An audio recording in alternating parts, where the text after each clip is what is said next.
Welcome to the Uncommon Expose, where I want to change your life by sharing someone else's. If you've got an open mind, then please join me and my guests as we share their incredible, inspiring, true stories.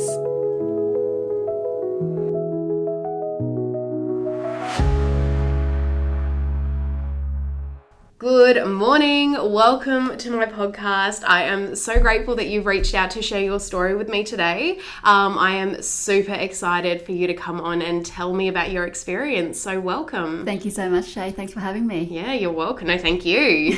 So let's just dive straight in and you'll introduce yourself, tell us what you're going to be talking about, and then we'll continue. Fantastic. So my name is Hui. I'm a mum of two. I've got an 8-year-old and an 11-year-old.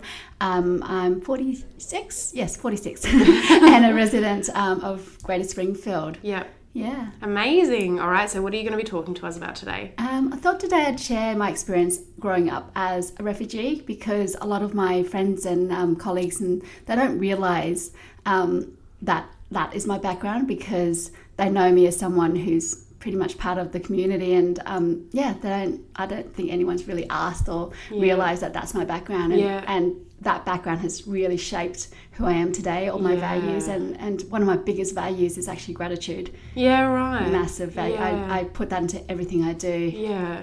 Amazing. All right. So let's start from the beginning and just where it all starts for you, you think? Yeah, absolutely. So I arrived in Australia as a 4-year-old, and I came to Australia by plane. But before that, my family actually left Vietnam on a boat. Yeah. And the way my parents told the story is that they planned the escape because during the Vietnam War, which ended in 1975, the communists took over, and my dad was actually fighting against them to retain the country. And of course, the Americans and Australians lost. Yeah. So therefore, my dad lost. And at the time, they were just basically rounding up all the people who were opposed to them and sticking them in concentration camps. Oh, wow. To re-educate them. Yeah.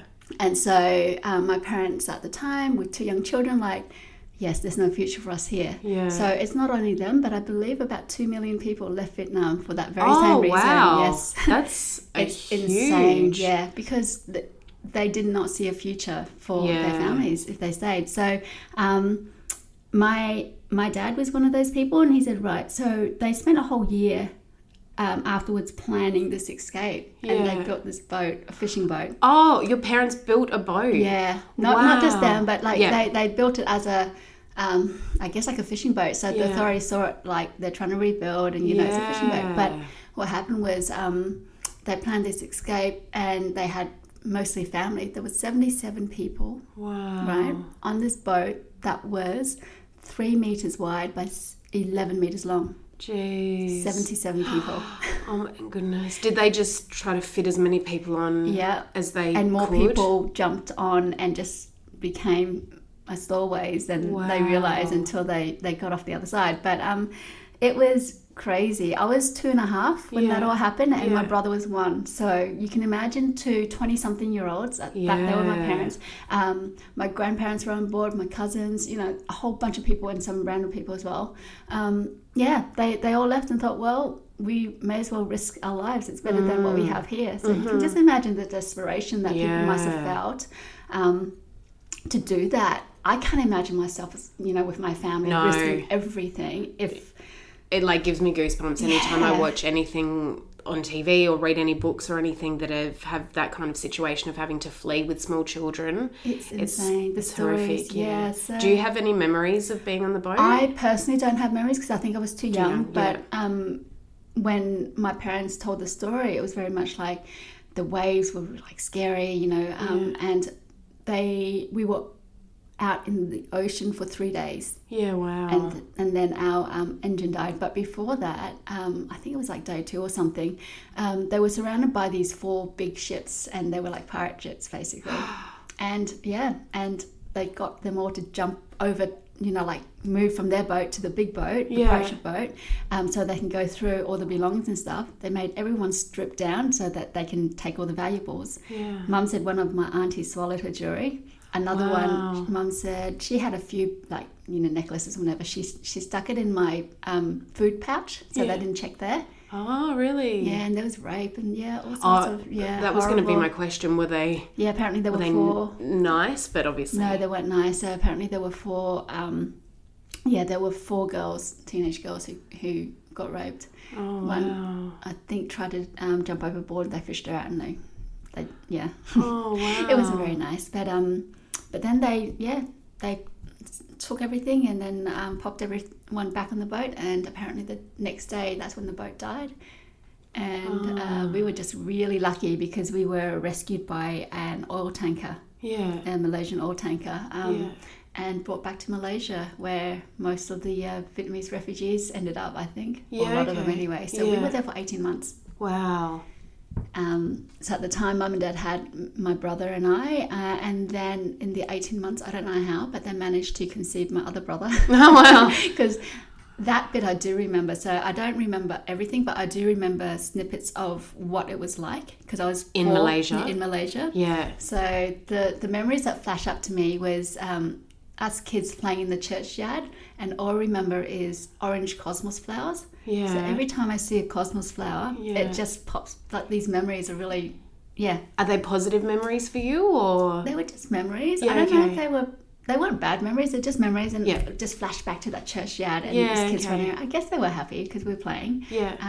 And then also the queues lining up in the camps to get food In Malaysia? in Malaysia. Oh, wow. So was it like a refugee camp It was in Malaysia? it was a proper refugee camp on an island called Pulau Bidong. I think it's now decommissioned, but if you Google it, it's eerie. Like, it's freaky. Yeah, okay. Because it's a ghost town now. Yeah. But it was just like a shanty town with loads of people.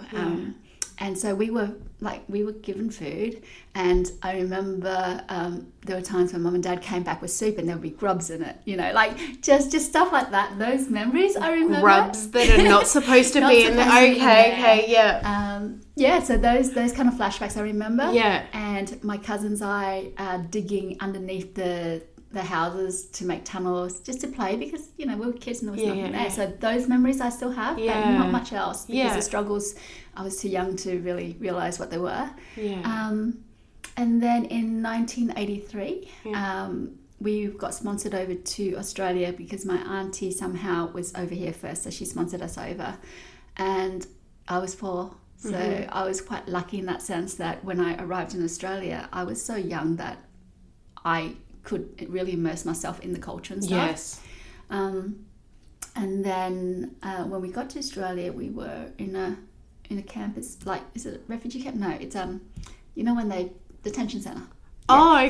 For a little bit until they worked out what they wanted to do with us, and then and then we got our first rental in all of us. 5 of us in this little 1-bedroom house at Dara. It wasn't a house, it was someone's bedroom in Dara that we rented for a while until we got our commission house at Nala. That's why Nala and Durack is so concentrated with Vietnamese people, because everyone sort of like, that's where everyone ended up. The commission houses, so we were there for a while. Mum and Dad are actually still in Durack. Because that's where their community is. Yeah. Have you seen or read the book Boy Swallowed Universe? Ages ago. Well, they talk about the Vietnamese population in that's set in. Is that Cabramatta or somewhere down south? I can't remember. No, just Inala. Oh, okay. Yeah, Inala, where was the first place you said? That was Inala, Dara. Dara, it's in Dara too. Oh, there you go. I'll have to check it out again. It's an excellent book, but unrelated to your story. So I was just curious, but it does mention how. So one of my heroes is actually like Do, because he wrote a book about the happiest refugee. Yes, that's what it's all about. Yeah, and, our experiences are very similar because he came here quite young as well. Yeah, and so I was lucky in the sense that I didn't have to worry about the identity crisis, because I know a lot of teenagers who were came from one culture and then plonked into another. They don't know where they belong. Whereas I kind of went to school here, started primary school. Assimilated. So I was just part of the community from day dot. But it's just gratitude in the sense that we made it here and that alive. And also gratitude that my parents sacrificed so much for us to be here. And then how they struggled to actually feed us and make a living. Do you feel like your parent, and you might not be able to answer this question, but that they've come out of that whole journey with gratitude and positivity, or do you feel like it was quite a traumatic experience for them? And like you said, you might not be able to answer this. Yeah, no, I can actually, because I told you earlier, my sister sat them down for 3 hours and actually interviewed them. All these questions. Yeah. And they, at the time, obviously, it was a lot of trauma. Yeah, absolutely. A lot of trauma. But now they're so grateful. Yeah. You know, so the gratitude's there, and yeah, they're retired now. They're happy, and they love the fact that we all live close by now as well. Yeah. So, growing up, I guess the earlier memories of me being in Australia was one of the things that stuck was not having all the things we wanted, like everyone else.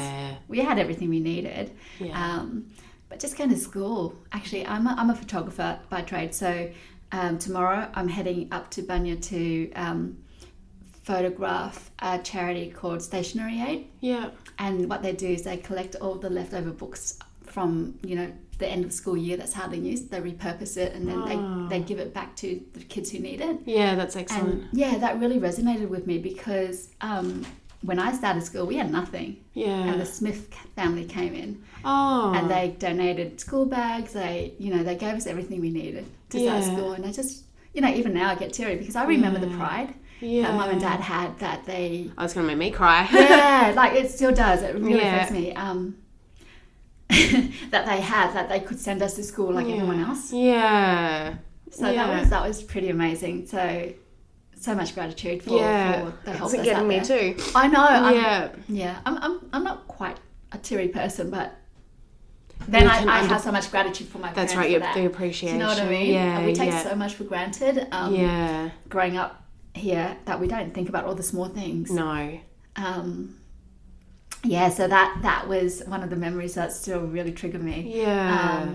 Another one, I guess, was just growing up and wanting to be like everyone else, because my girlfriends all went to, you know, they go to school and they go home, school holidays, they went out, they went camping, they went somewhere with their parents, you know. We never had that as kids because Mum and Dad were busy trying to put food on the table. Yeah. So there was a lot of wanting stuff that we didn't need, really. So now as an adult, I totally appreciate that. But when you're in primary school, you're like, oh, you know. What did your parents do professionally? Back in Vietnam, Dad was a mechanic. Like, because of the war, it really displaced them, so they did what they could to survive after the war. Yeah. But Dad was a mechanic before he left. No, back in Vietnam. Yep. So when he came here, he basically was a stay-at-home dad while my mum went out, because it was easier for her to find work. Oh, okay. Yeah, so he... that would have been hard. Yeah, it was really hard. And so she worked in the Golden Circle Cannery for a while. Yeah. Just like doing factory work, line work. And then that wasn't bringing much money at all. So then they started sewing. Yeah. They taught themselves how to sew, and they were doing uniforms from home. And it was really hard because they got paid peanuts. Yeah. And I remember another memory. And... you know, my story's not unique. So many other Vietnamese families, refugee families, all my friends, their parents went through the same thing. Mm-hmm. And the memory I have of them doing the sewing is that it brought in the money, but they had ridiculous deadlines. They were paid, I don't know, like 50 cents to do one piece of uniform or something, or $3 to do a whole polo shirt, right? But whoever gave them the thing would have given them the wrong instructions, so they sewed something the wrong way, and then deadlines like tomorrow. So I remember there were days when all of us were sitting, me, you know, how old was it? Maybe 8-9-year-olds, sitting there unpicking clothes so that they have time to then restitch it so they can deliver it. So memories like that, it's... Wow. Yeah. Yeah. You don't think how hard it is, but it's like you just do everything you can. Well, they did everything they can to survive, and as kids we just took everything for granted. Yeah, I think that's children, isn't it, though? Yeah. So those kind of values of their sacrifice really, really I still feel it today, and even talking to them sometimes they don't ever remind us of it. Like they just talk, but then when you really think about it, oh my God, how hard have they worked to get us to where we are today? Yeah. Let me just think. Just going through school as well. Birthdays were a big thing. We never celebrated birthdays. It wasn't a cultural thing. Yeah. It was never a cultural thing in the Vietnamese culture anyway.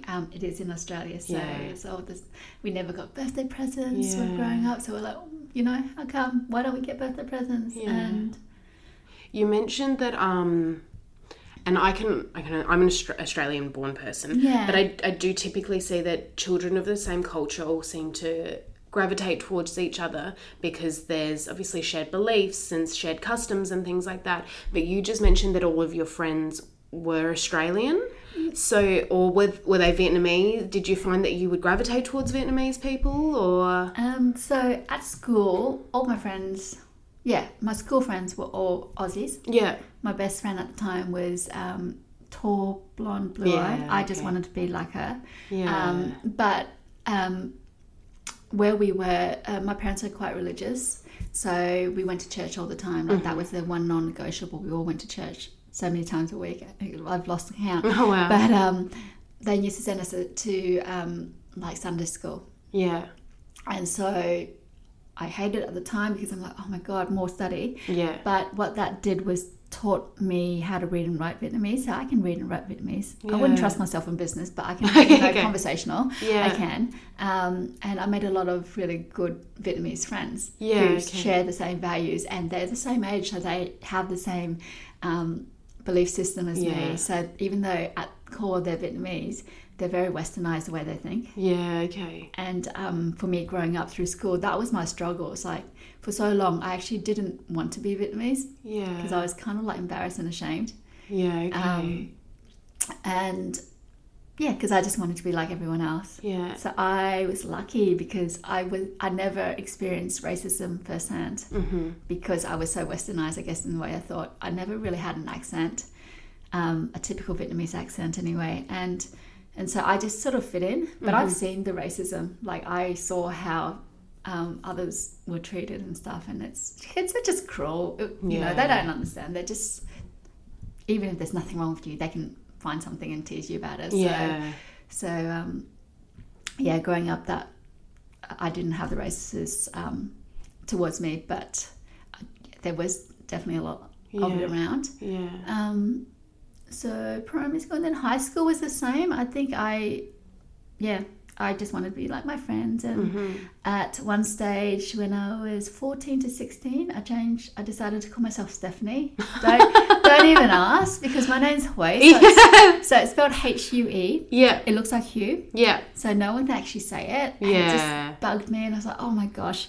And my surname was Nguyen, which is like Smith. Yes. And I was like, I really don't like who I am. I didn't like a lot of the stuff, so I called myself Stephanie for 2 years, and not legally. I just everyone. Were your parents on board, or did you not tell them? They didn't even know. so all of when I socialised, and so for 2 years, like we did a lot of youth camps, like interstate, so with the Vietnamese church stuff, and so all these. My friends that I met in Sydney and in Adelaide, that if they saw me now, they go, "Hi, Steph." Oh, really? That's how they knew I could see you as a Steph, though. I don't like. Okay, not Stephanie, but definitely a Steph. But with a double F, right? Oh no, get out! Of course. That was so cool. But my first job was when I was 14 and a half. Got a job as soon as I could, and I worked at a takeaway convenience store at Forest Lake. Yeah. And I think my boss there, she was Filipino. Yeah. And the movie Short Circuit with the robot. Oh yeah, that was an old movie, but there was Stephanie there, and I think the way I worked reminded me of her. So she started calling me "Don't be a Stephanie" or whatever it was. I can't remember. And then all of a sudden it just stuck. I just thought it was a cool name, and I thought, double F sounds good. I think maybe because I didn't know how to spell it. I don't know. Maybe. No, I love it. I love it. I think it's excellent, and I love that you picked double F. I think that is so perfect of the age group and the mindset, and it was cool then. It was so cool. Yeah. Until I realised it wasn't cool, and I thought, no, I better change it back. And I don't think it was until I finished high school that I realised how cool it was to be me. Okay. Yeah. I was going to ask, what point did you feel that? Yeah, that was when, because growing up, I had a really I didn't have a traumatic life, really. I was really lucky in that sense. And growing up in high school, I was a straight B student. Mm-hmm.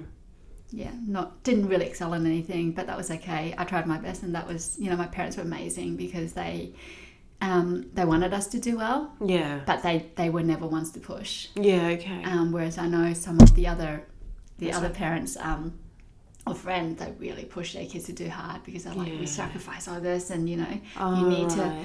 And the truth is, not everyone is academically gifted or sporty or whatever. And I certainly wasn't. I really tried hard to just get straight B's because I knew I'm a people pleaser, so I really wanted to make my parents happy. Yeah.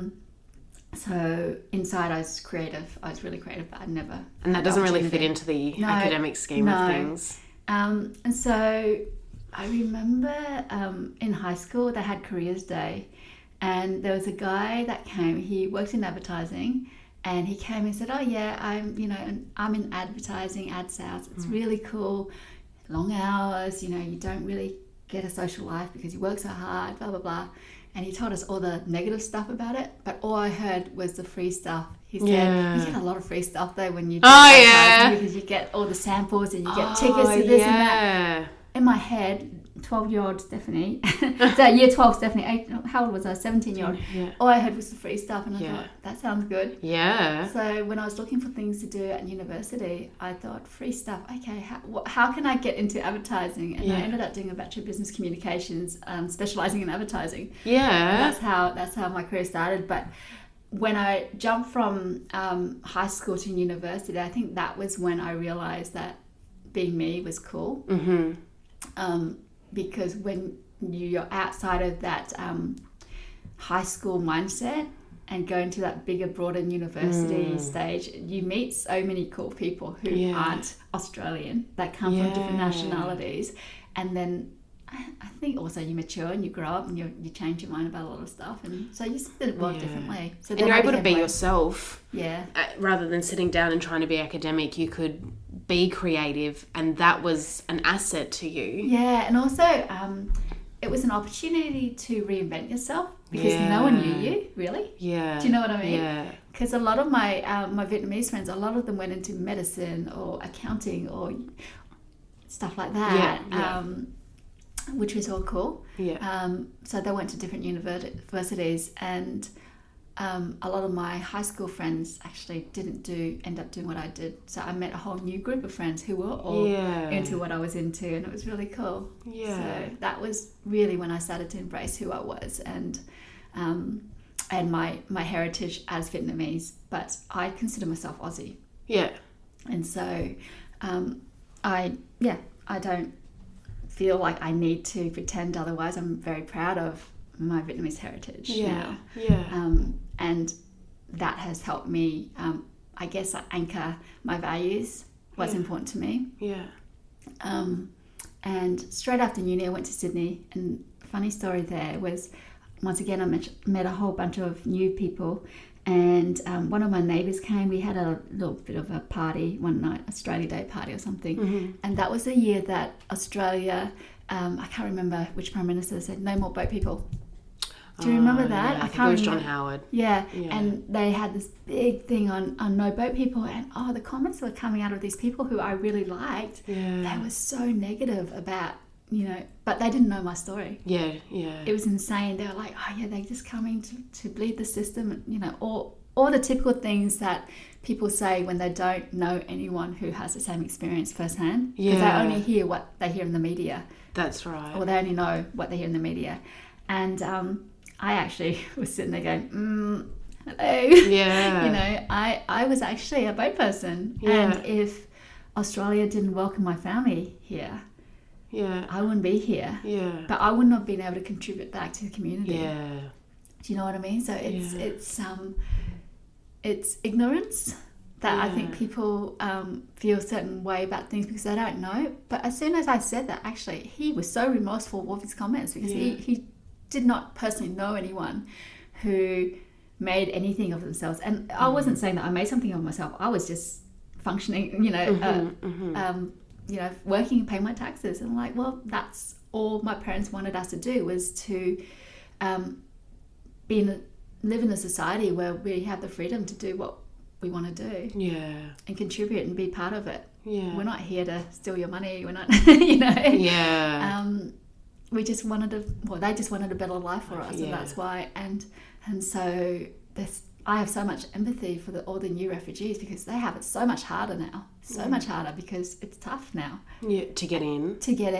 And not only that, but all the, I guess, like all the negatives that come with people, you know, like coming into your country illegally. Yeah.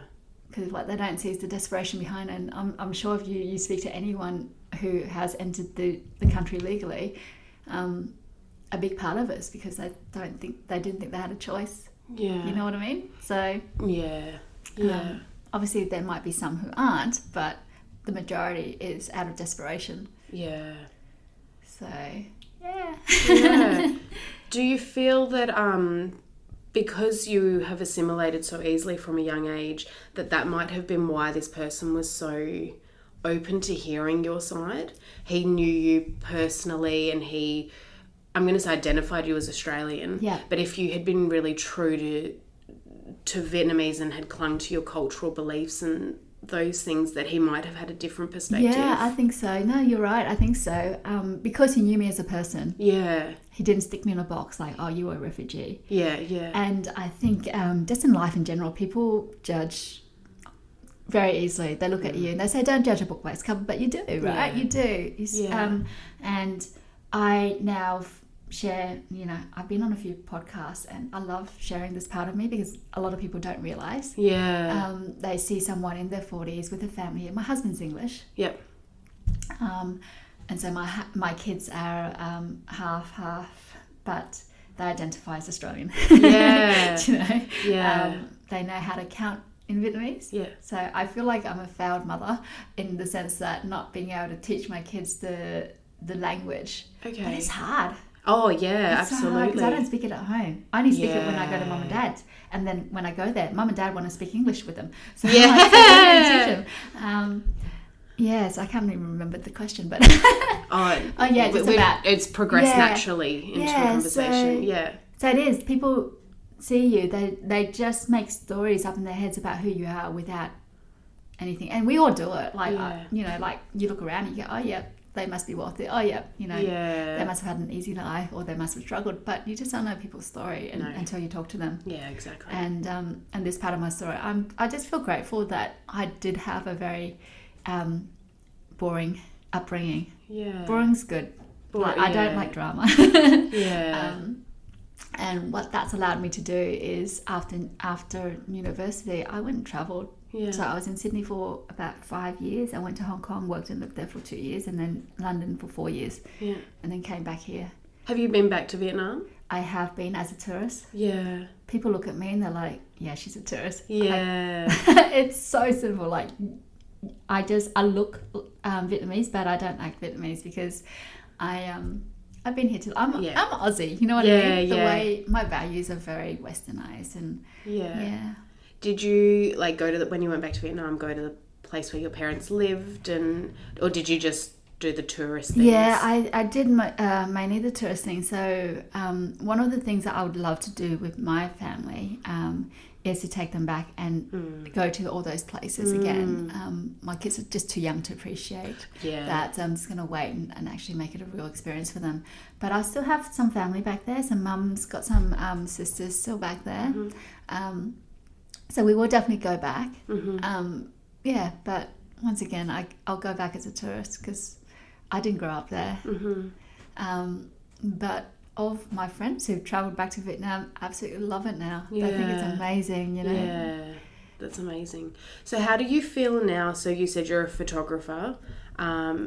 Is that your only profession, or do you dabble in a few different? So I, work-wise, I would consider myself a creative entrepreneur because what that does is it's an umbrella. Yeah. So that allows me to turn anything I love doing into a business. Yeah. So I can spend time doing it. I've realised a long time ago that life's too short to be stuck doing something you hate, because I lost a girlfriend who just through cancer, and she never got to do anything she wanted because she thought she was stuck and that's all she could do. Like in relationships and in life, she just thought she was stuck. And then I think that really opened my eyes to say, you know what, you can change it up. You are the person who's writing the story of your life. If you don't like where it's going, change it. Change your characters. Get rid of people who, you know, aren't your cheerleaders, and bring in new people. And so for me, my day job is photography. So I started photography when I came back to Australia. That was in 2011 I started my business. And then along the way I've done lots of little stuff. I had a succulent business at one stage because I got addicted to succulents. Right, I'll start a business called Crafted Little Suckers. That's a cool name though. I like that. So it was succulents, planters and stuff. You've developed from Stephanie with your name selection. The growth. It's a step up. So I did family photography for a while, and now I've stepped away a lot, and now I do business and personal branding. But a couple of years ago, I got so busy doing that I just felt I lost myself in it. And I wasn't doing anything for me, and that creativity was being stifled because I was getting paid to create for other people. And so then I started art. So that's why I reached out to you. So I started doing my art, and I was like, all right, this is fun. I love doing this. And then I realized I didn't have time for art. So I'm like, you know what? I'm going to turn this into a business because I will make time for it, and I won't feel guilty about it. So then that became a business. And then through that last year, I met two other beautiful souls, Sean and Marie, and we decided to start something a little bit more for the community. So we started a business called Creative Hearts Co. I don't know if you saw that. We did a pop-up gallery. So we did that, and we've got big plans for it this year. But all that is basically me realizing that I can do whatever I want now because my parents have sacrificed for us to give us the freedom to do this, right? To be yourself. And I guess the biggest tip I can tell everyone is like, if you love something and you want to do something, just back yourself, because to be honest, the only person stopping you is you. Right? And we're in a land of opportunity, right? I know. Safe space. And don't be afraid to reach out as well, because there's a lot of times I sort of like especially in doing business, I just sat there by myself going, okay, I'll just stay in my little box and just do whatever. And it wasn't until I stepped out of my comfort zone and intentionally went and reached out to people and said hi, go to networking events and actually meet people and talk to them as people, not as businesses, that I realized that everyone's there and everyone wants to help you. You just need to ask. So that my business journey's been amazing. So I'm loving that space, but also my family as well. Being able to work for myself, which means I can dictate my hours. It's bloody hard because boundaries something that you really need to set when you work from home. But that allows me to just, if they're doing something at school, I can just say, okay, I just won't schedule anything in there. I can be there for my kids.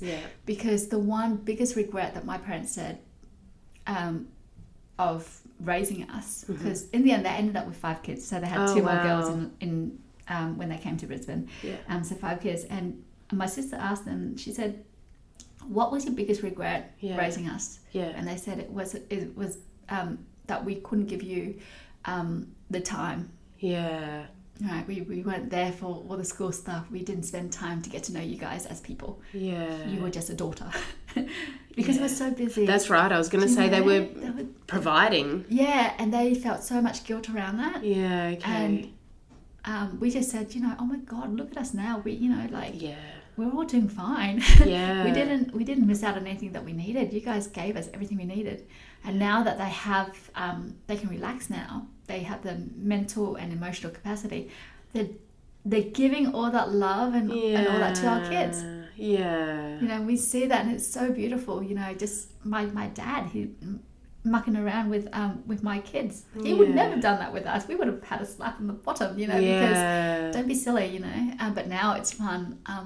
my mum, who's almost 70, has a YouTube channel with my nephew. He's 22. So my beautiful nephew is autistic. He's legally blind and he's got cerebral palsy. So he's got a lot of challenges. Yeah.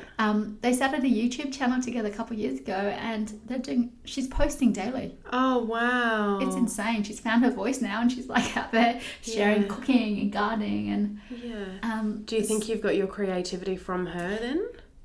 Actually, it's more my dad. So creativity from my dad. I think in another life, he would have been an amazing artist. Okay. And from my mum, I've got my business sense. Yeah, okay. Because mum will just go for it. Yeah. Dad hesitates. He overthinks. So I get my analytical skills from dad, whereas mum is just try it, just go for it, and she'll just go for anything. And if it doesn't work, she won't do it again. But if it works, she'll just keep pushing. Oh, I love that. Yeah, so I have so much love and respect for my parents because, their story is just insane what they went through. And like I said, their story is not unique to them because a lot of other refugee families would have had the same.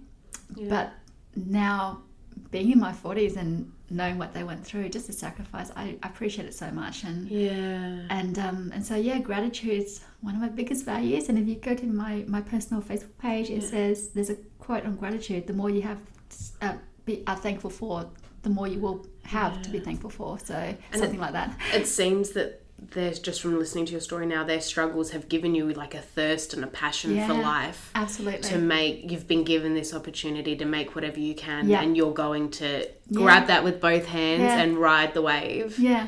So that's amazing. And it has been, and every time I have a hard day, I'm like, what am I moaning about? Oh my God, I've got nothing to moan about, Yeah. Obviously everything's changed a lot, but we've got a roof over our head. We can afford to pay, send our kids to school with food. And just even lunchbox, talking about food, I remember one of the staples in a lunchbox in primary school was leftover rice, right? Sprinkled with peanuts that's been fried and crushed with sugar and salt. Sprinkled. Oh, yum. That sounds good though. It was yummy. Can you imagine sending it to school now? Yeah. Peanut-free zone at all schools now, of course. Right? But growing up, that was literally our staple. Because it was cheap. Because that was all they can afford. Yeah. And we'd be, oh my God, how embarrassing. We have all our friends with all their muesli bars and stuff. Yeah. And we had this, or leftover noodles from the night before. So there was a lot of shame of who, us growing up. But then now I think about it, it's like, oh my God, they just did the best they can. And we all do the best we can, I guess. And I hear that and I think yum. Yeah. But years ago it wouldn't have been like that. You just want a sandwich, Vegemite sandwich. Yeah, I just want to be like everyone else. Yeah. Why, Yeah. So there was a lot. So my identity crisis, while I was definitely had red hair at one stage. Oh, that's amazing. Oh yeah, I had like a really dark tan, and it was. I assume not a spray tan because it was different in the 80s and 90s. Yeah, it wasn't a spray tan. It was partly self tan, partly sunbaking, partly. I just want to be cool. And, I know, I love that. But you've embraced that, and you've just oh, it's funny. You don't try to repress that there was that. It's just part of who you were, and it's made you I was quite embarrassed for a long time. Oh, okay, and then when I started doing my art, I was like, you know what, this is all part of who I was. Yeah, no, I love that. And along the way, there are other stories that really helped me, I guess, still build on who I am because we're still all writing our stories. But the biggest lesson for me is it's never too early or too late to do anything you want. Yeah. And every mistake, there's a reason for it, or any time you feel crap or you think you're in a hole, there's a reason why. Yeah. It's basically that's an end of a chapter, and this is your opportunity to write a better one. Yeah. So that's me. I love that. Amazing. Or just saying, normally I ask my guests to share what they would tell their younger self or what they would tell someone in a similar position, but you basically answered that without me having to ask you. So thank you so much. It was a full circle and I loved that journey with you. So thank you for sharing with me. Thank you for giving me the opportunity to share. I hope I helped someone. Yeah, me too. I'm sure that it will. There'll be some part of whatever you've just shared that someone will be able to take away from. So thank you. Pleasure.